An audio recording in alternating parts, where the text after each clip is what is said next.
September 3rd, 2024 to order, and if you would please stand for the Pledge of Allegiance.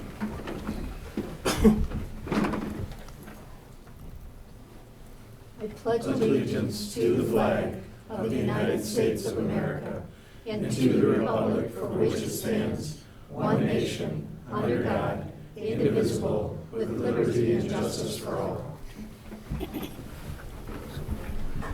Sandy, could we have a roll call, please? Councilmember Shippers. Here. Allenboss. Present. Ingalls. Here. King. Here. Mayor Folkins. Here. At this time, if we could get a motion to approve the agenda as it's been presented. I'd make a motion to approve the agenda as presented. Support. Councilmember Allenboss. Yes. Ingalls.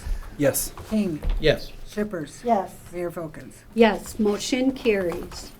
We'll go ahead and open our first public comment.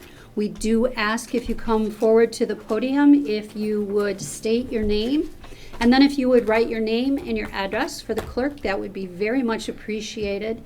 And if you could keep your comments to 3 minutes or less. Thank you. Who are you again? Bill Barnett. Not necessarily in that order. Hello, everybody. I'm here again for the third time to tell you people are drinking the water in the industrial park. It's on 8th Street. I've told you this 3 times. Please wake up. Somebody's not telling Charles Barberary, who's the attorney and has been for many years, that that's going on. I just listened to the LDFA meeting. Come on. I've been telling this group. I told your attorney, told Mr. Petcha. Come on. Mr. Anderson's on 8th Street. His test came back Saturday. And they've got 9 for PFOA. 9. You guys had a 5, which you called false positive. Wrong. The bases are not covered here. This guy's lived 16 years in this house drinking well water 2 blocks from Northern Air. Now he needs to get his water tested for the other chemicals. You guys didn't listen. 3 months, they just went on. 4 years, October 2020, Mr. Petcha was informed they wanted to test. That was blocked. You guys needed to know that then. It was blocked by the LDFA. This guy has lived there with his wife, his grandkids, his kids, come in, go. They've had kids over the years there. I know the family that lived there before. There's extended cancer things going on. But they've lived with this water in a well on 8th Street. And his test results came back. I will share them when he's ready. I need your results. You guys are withholding a FOIA from me. You've had tests. I don't care if they're right or wrong, and you need to keep testing. I think you ought to accept the 5 on the PFOA, because 2 blocks away it's 9. And that's a guy's well. It goes into his house. And his name's Steve, and he works over at the Clam River every day across the street with the same kind of well. And what if that is also polluted? So I'm very disappointed to hear the LDFA meeting, that communication's not happening. Councilmember Shippers wanted to have a great meeting for PFAS, a symposium, whatever, conference. Let's sit down and talk about this. I'll bring a group up from downstate. They're offering to come. They'll put it on. You guys can explain what's happened here and what you're not doing. You're trying to do the right thing. There's other chemicals probably out there that are also migrating. And they're migrating to where people are drinking water. Forest Lawn, Allen Street. People have wells in the city. And you guys need to know that. And they need to have their wells shut off or tested, something. But the news is out. People are drinking it. Tell the lawyer that people are endangered and you need to do something. You're not just going to close the shop and walk away from this PFAS. I'm just really upset to see that no one listened to me all summer. Okay, the test came back. He finally tested. And it's out there. There's 94, 92 nanograms per liter of PFAS, different PFAS. Okay, Mr. Barnett, your time is up. Thank you. I appreciate it. Just please take this issue to heart. Do whatever you can to straighten out the mismanagement of this issue. Thank you.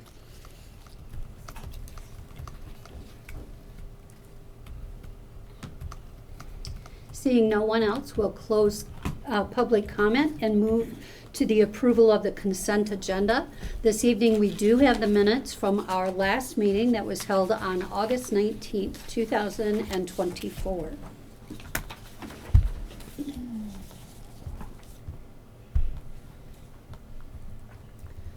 Go ahead. What are you looking at me for? I wasn't sure, sir. You guys are. Make a motion to approve the consent agenda as presented. That wasn't that Support. hard, Robert. I wasn't here either. Councilmember Ingalls, I support. King, Yes. Shippers, Yes. Ellenboss, Yes. Mayor Folkins. Yes, motion carries. And this evening, we have several communications from Sandy. I have a public hearing. Oh, you are right. Here I am trying to rush us. We have an important public hearing tonight, so we'll do that before we have communications. So Marcus, I'll let you introduce that. Thank you. Thank you, Mayor and members of the City Council. Tonight, there's a public hearing to consider the adoption of an ordinance that amends Section 26-104 and Section 26-109 of our City Code of Ordinances. This is the section of our code that deals directly with the North Boulevard Marina Association and specifically essentially the process for securing a dock. As I had reported when we had essentially the first reading of this proposal at your last meeting, there's really just a few primary reasons as to why we're doing this, and I'm going to spit them out very quickly and then introduce the sort of leader of the band, Dan McEwen, from that area to come up and greet us. But one, we want to increase safety and create a more orderly fashion for everybody that gets a dock out there. Two, I probably should have started with this. This whole concept was reviewed by legal and would not have been here tonight if not for legal saying it looked good on their end as well. Three, docking will still be open to all members of the public, just simply based on availability and the receipt of a docking permit, and that docking permit and subsequent registration process will be managed by the North Boulevard Marina Association, which is also, I think, a very good thing as well. And so, Dan, if you want to pop up, come to the podium, that'd be awesome. Thank you.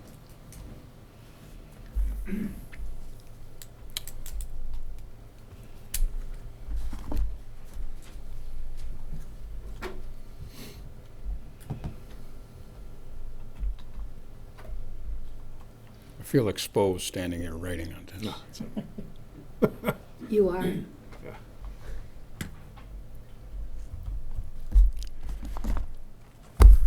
All right, good evening, Mayor, council members, city management. I'm Dan McEwen. I've been the face and voice of the North Boulevard Marina Association now for 19 years. Our board of directors has been discussing our system of operating the claiming process and the inherent safety issues that go along with it. We decided we can't ignore the problem any longer. We need to change our ways before we have a serious incident that could affect the NBMA and the city of Cadillac. So members of the council and city management all should have been given the document titled Safety Issues regarding amending City Ordinance 26-109 and 104. About a month ago. In the document, we spell out the reasons for requesting the change. And I want to point out the original ordinance was written well at the time, and it was required to be done by the consent agreement. It had good intentions, and it was written in a manner that most closely duplicated how dock spaces were claimed before the lawsuit 19 years ago. Well, this is 19 years later. Things have changed. There's more boats. There's more people wanting dock space. So it gets to be a problem when you're standing out there in the middle of the night wanting to get a dock space. And in order to get the space you want, you have to maybe sit 1, 2, 3 days on that spot and protect it so you get it. And believe me, they do. They've been doing it for years. So in order to make changes, we've read everything by the consent agreement. We can do it. But in the ordinance, it says first come, first serve, and that's a major roadblock because that ends what you can do to change this to make it safer and more efficient. So very quickly, I want to give you some interesting facts. From 2008 until now, we still have 14 original space owners. From 2014 until now, we have 21 of the same space owners. In 23 and 24, we had 37 returning owners who all got the spot that they had the year before because they were out there sitting on it. And we placed 3 new people both years. So as you can see, we do have turnover, and believe me, we've never had a dock war. I don't want to see that again. So thank you, Marcus, City Manager, Brian, our Council Representative, Carla, our Mayor, and Courtney Argusa, the City Attorney, for your support and the assistance in this process. I do want to point out one thing. I want to recognize the members of our current Board of Directors. Michael Wallenstein, raise your hand, Mike. David Cosgrove, you've probably heard of him. He's not here. Art Kornacki is recuperating from 2 falls. Eric Allen, and also Nick Ruppel, who's been our alternate and will become the new voice and face of the NMBA, I hope. Nick. And one more, one of my original board members from day one, and by the way, Mike Wallenstein, Dave Cosgrove, myself have been there since day one, 19 years doing this.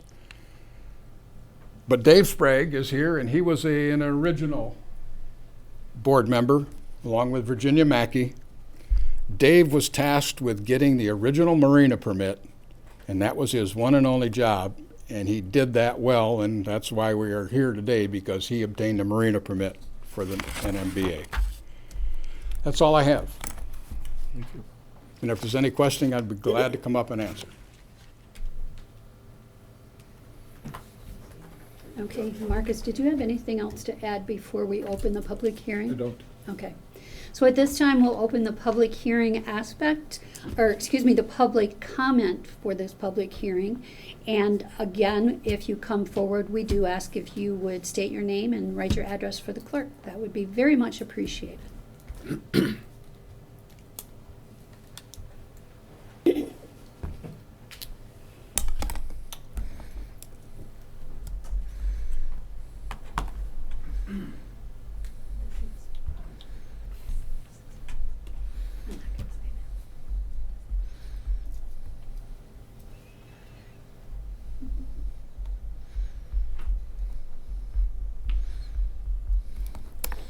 Thank you, guys. My name's Thomas Thorrington. I'm been here for this my 3rd summer. Got to enjoy the dock spaces on North Boulevard, and I just want to promote safety. I'm also a nurse here at Munson Cadillac, and we've partook in the festivities of waiting and giving.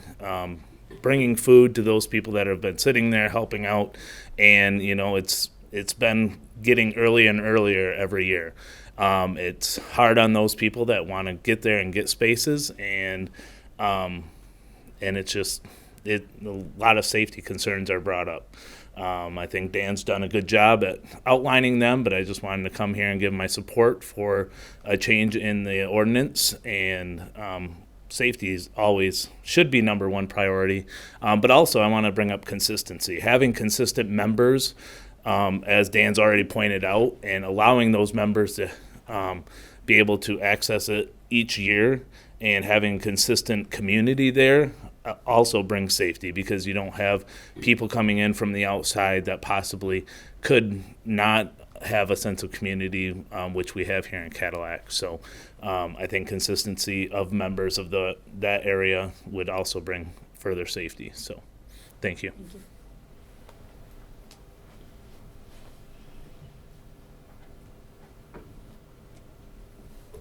This group is not as shy when it's time to sign up for docs.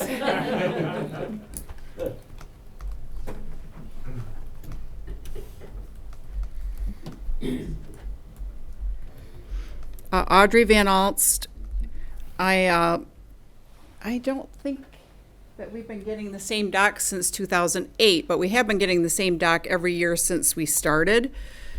I am here to support the requested changes because I agree it's not safe. I worry every year.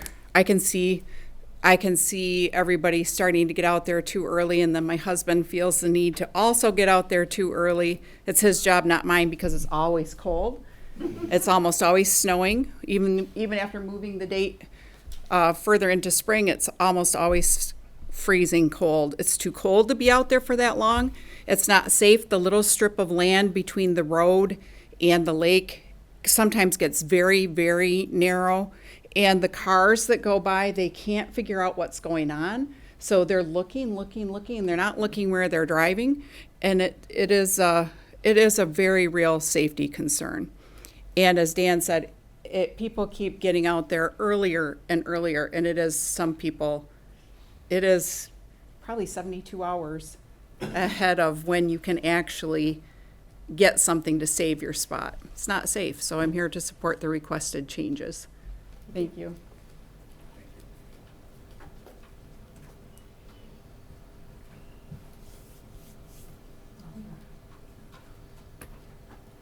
Okay, seeing no one else, we'll close public comment and move to discussion of the council or consideration of a motion. I'll go ahead unless someone has a comment and make the motion to approve the resolution to adopt ordinance to amend section 26-104 and section 26-109 of the Code of Ordinances. Second.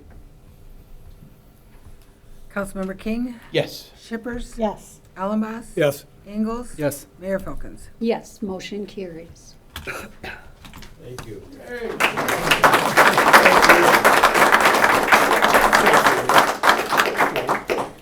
Thank you for being such a great group and Yes. coming to support one another and for promoting safety in the community. I know Adam appreciates it. I do. Yeah. And that process, the old process sounds awful, just awful. So, okay, thank you. Sandy, now we'll move on to communication. Yes, it's being recommended to approve the closure of Lake Street at the parking lot entrance on both sides of the municipal building from 3 p.m. to 7 p.m. and the closure of the south and east parking lots of the municipal building from 7 a.m. to 7 p.m. on September 11th, 2024 for the Cadillac Fire Department Child Safety Expo. I'll make that motion to approve the closure of Lake Street at the parking lot entrance on both sides of the municipal building from 3 p.m. to 7 p.m. and the closure of the south and east parking lots of the municipal building from 7 a.m. to 7 p.m. on September 11th, 2024 for the Cadillac Fire Department Child Safety Expo. Do we want to say anything about it? Apparently not. Second. Okay. Councilmember Shippers. Yes. Ellenboss. Yes. Ingalls. Yes. King. Yes. Mayor Folkins. Yes, motion carries. It's being recommended to approve the display of a banner from September 30th to October 7th, 2024 for the Cadillac Philharmonic Club. I'd make a motion to approve the display of a banner from September 30th, 2024 to October 7th, 2024 for the Cadillac Philharmonic Club. Support. Councilmember Ellenboss. Yes. Ingalls. Yes. King. Yes. Shippers. Yes. Mayor Folkins. Yes, motion carries. It's being recommended to approve the parade route on October 4th, 2024 for the CAPS Homecoming Parade. I'd make a motion to approve the parade route on October 4th, 2024 for the CAPS Homecoming Parade and say go Vikes while I'm at it. Support. Yeah. Councilmember Ingalls. Yes. King. Yes. Shippers. Yes. Ellenboss. Yes. Mayor Folkins. Yes, motion carries. And this evening, we have an appointment for the DEA. Being recommended to approve the appointment of Heather Goodman to the Downtown Development Authority for a 4-year term to expire on September 3rd, 2028. I'll make that motion to approve the appointment of Heather Goodman to the Downtown Development Authority for a 4-year term to expire on September 3rd, 2028. Second. Councilmember King. Yes. Shippers. Yes. Ellenboss. Yes. Ingalls. Yes. Mayor Folkins. Yes, motion carries.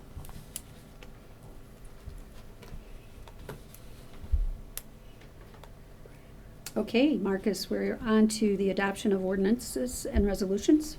Thank you, Mayor, members of the City Council. We have one item this evening. It's a holdover from your last council meeting where we didn't have proper number to take action. Owen Roberts, would you please introduce and review the request? Yep, so the budget amendment tonight is for one purpose, and that's to cover some additional required treatment of Lake Cadillac. In the most recent survey, we were required to treat 86.45 acres, which was kind of higher than expected, especially for the second treatment of the summer. But we did forward you the write-up from the consultant that kind of identified a couple of key factors to that, one being the early thaw, the other being the pond on the other side of the causeway.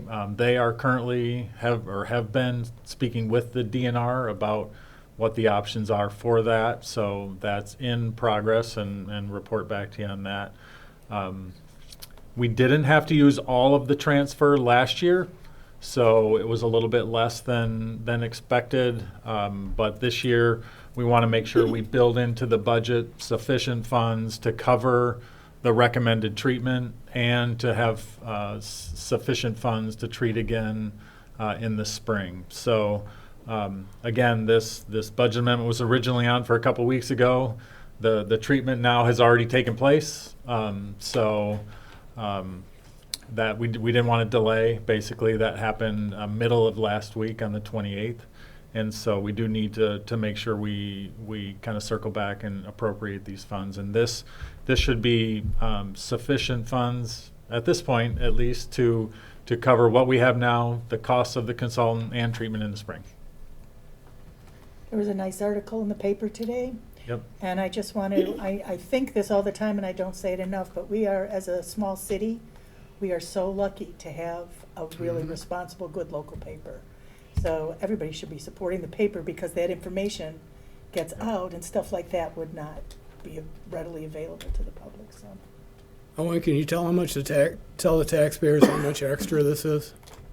The above and So we're adding about $70,000 to the budget, and again, I'm hoping that's This is a the little more carrot. than what we need. But again, we had amended the budget last year and didn't use quite all of it, so that helps relieve some of the pressure for this the year. money goes to keep our Lake Cadillac. It does, yep. And We don't any want money it to transferred, look like the lagoon. yeah, any funds transferred into that fund then remain restricted for use on treatment of the lake. So. Thank you. I'll make a motion to adopt the resolution amending General Appropriations Act for fiscal year 2025 as presented. Second. Councilmember Shippers. Yes. Allenboss. Yes. Ingalls. Yes. King. Yes. Mayor Folkins. Yes, motion carries. And at this time, that brings us to our second public comment for this evening. Sorry, I'm back. I'm going to finish. I think I calmed down a little bit. Thanks for your patience and putting up with me. I'm back on the PFAS thing. The LDFA had a meeting Thursday. It's in the morning, not taped, not on video. Please put them at 6 o'clock at night so citizens can attend and videotape them. Have Jed come down and videotape them. This is of severe public interest. The LDFA starts up their meeting with a closed session for 40 minutes. Really? We need to know what's happening. I've asked for transparency, and that's how they run business. Lawyers aren't communicating. No one's listening. 9 was the PFOA number on this resident's house. The federal enforcement level is going to be 4.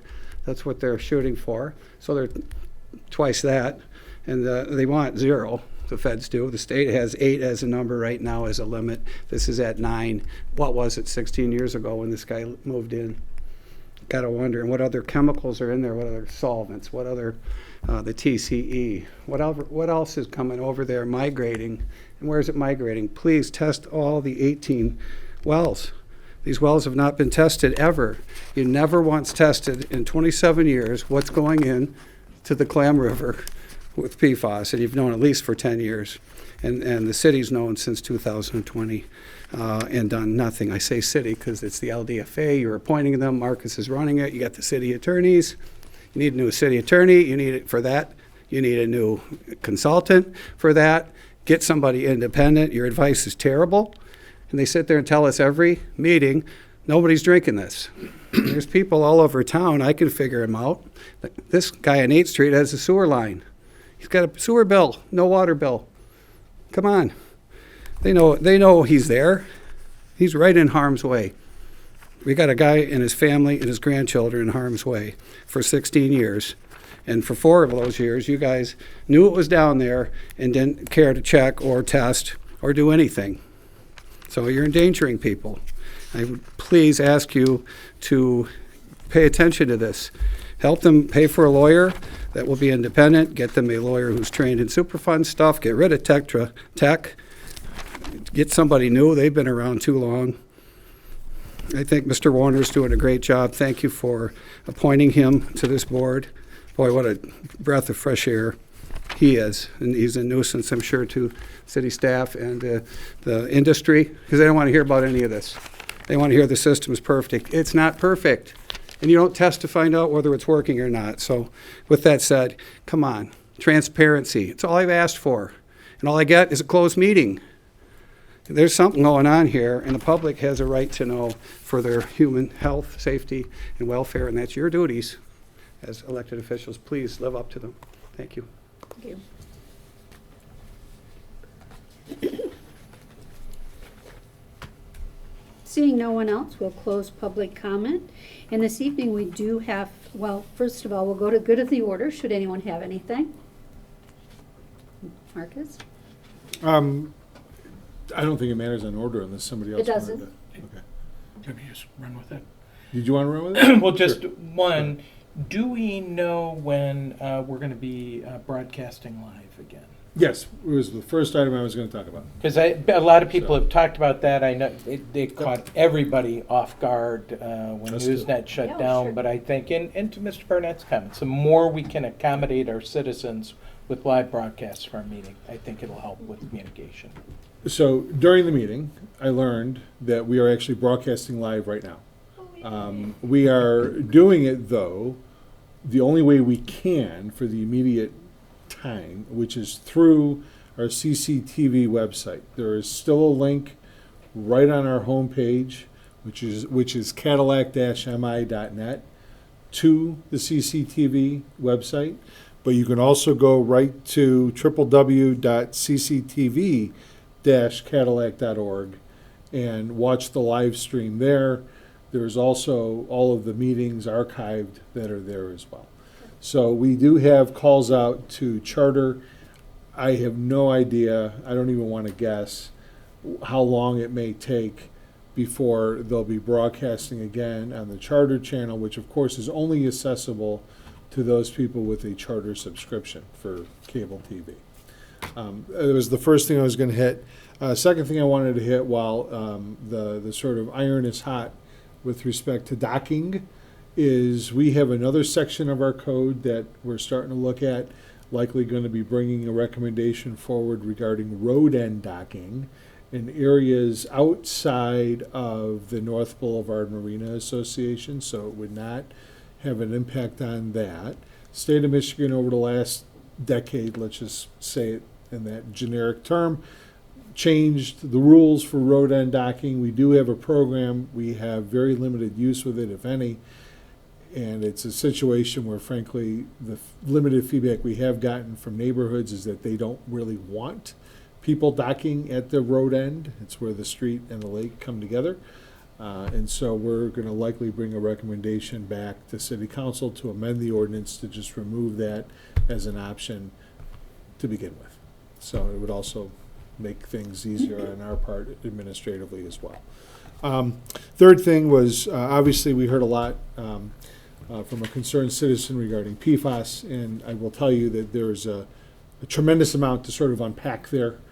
I will start out just very quickly by saying our newest authority board member, Brian Warner, who he mentioned, came forward after I met with him personally and requested that he consider joining our board. So while it was portrayed that Mr. Warner is somehow a pest to staff or administration or to legal that is just not true. We love him. We love all of our board members. Brian's been great.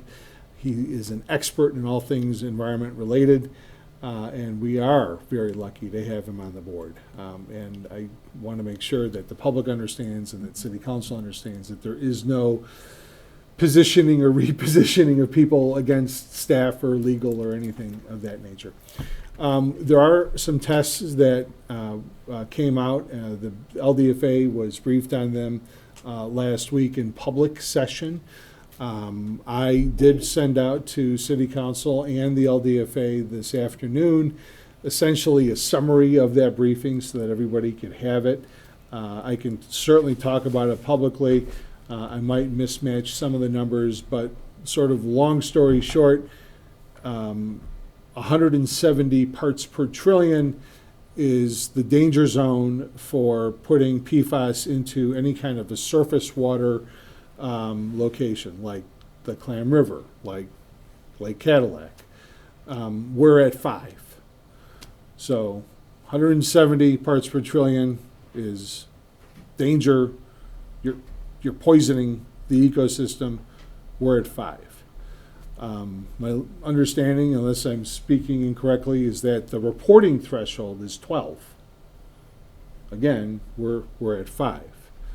If we pause and then talk about putting PFAS into a well that somebody is then drinking water from, that's a 4. We're at 5. But we're not putting, the city is not putting, or the LDFA is not putting, to my knowledge, PFAS into someone's well. Don't know exactly where it's coming from. We don't know exactly how long it's been there. There was comments tonight about this person living there for 16 years or so. There was a program back when the LDFA started that allowed people to come onto our system. That program is still in place, and we are in the process of working on correspondence to, I think, the 2 or 3 people that still might have their own private wells to get them onto the city's municipal system.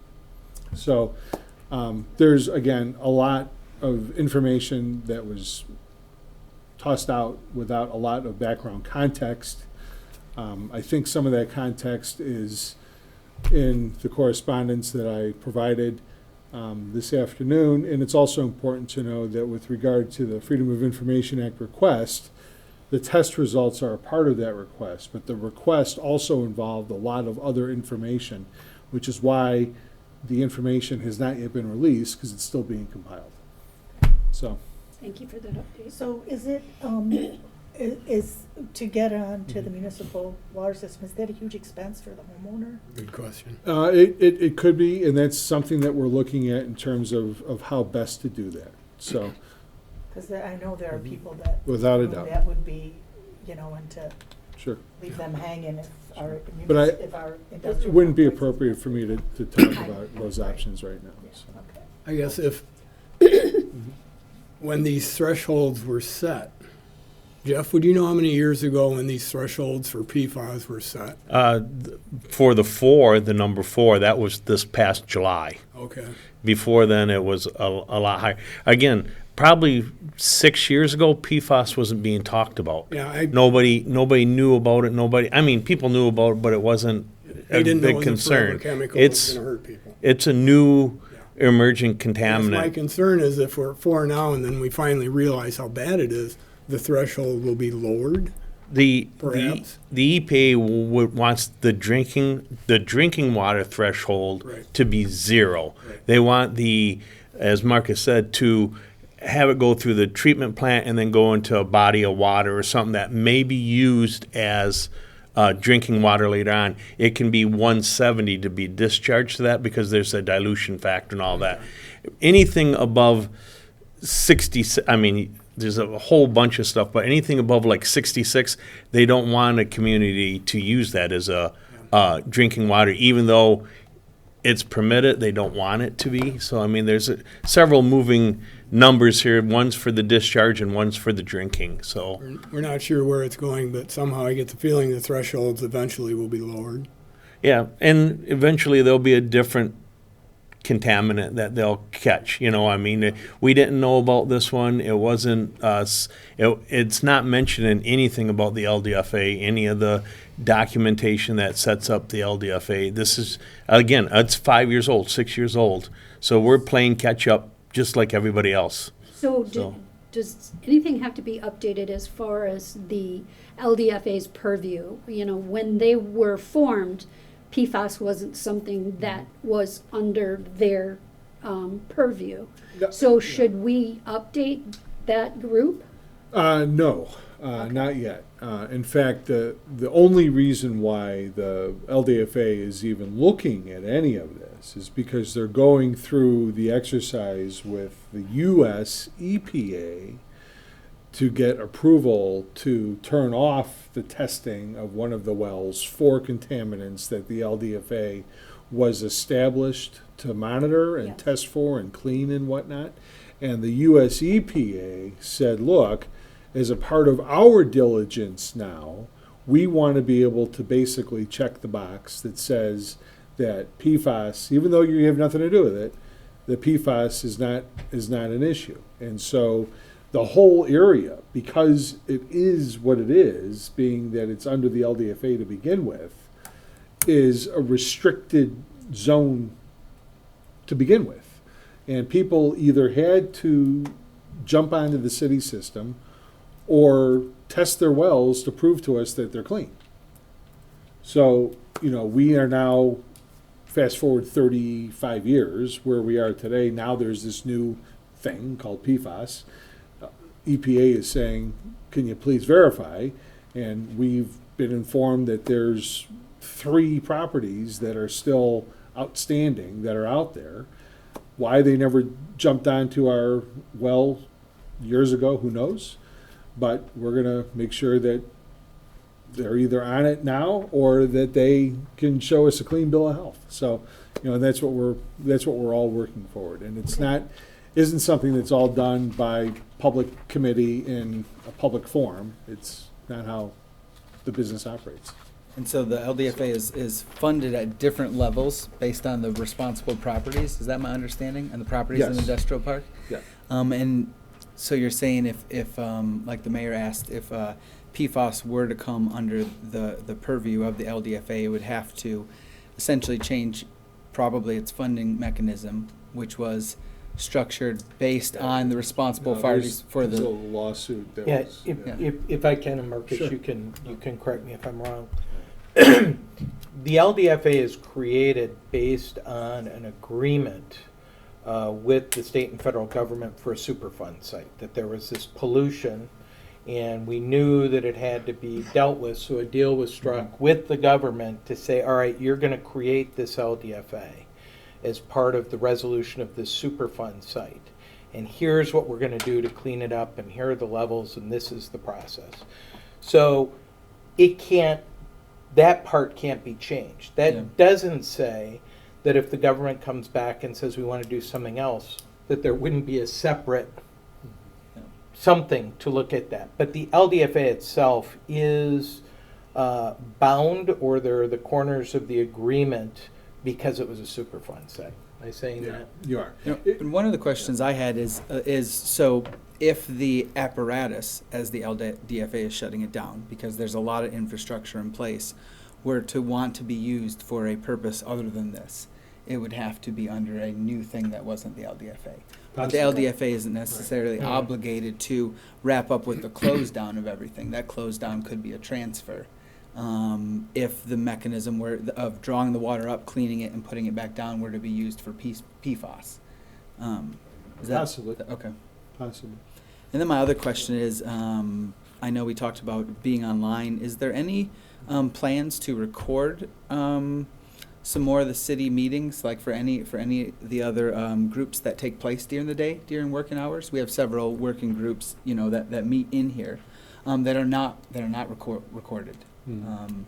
Do we have a mechanism, or do we want to have a discussion about selecting more of our committees or boards to record, because we record the historic district, right? We record the planning commission, we record the council.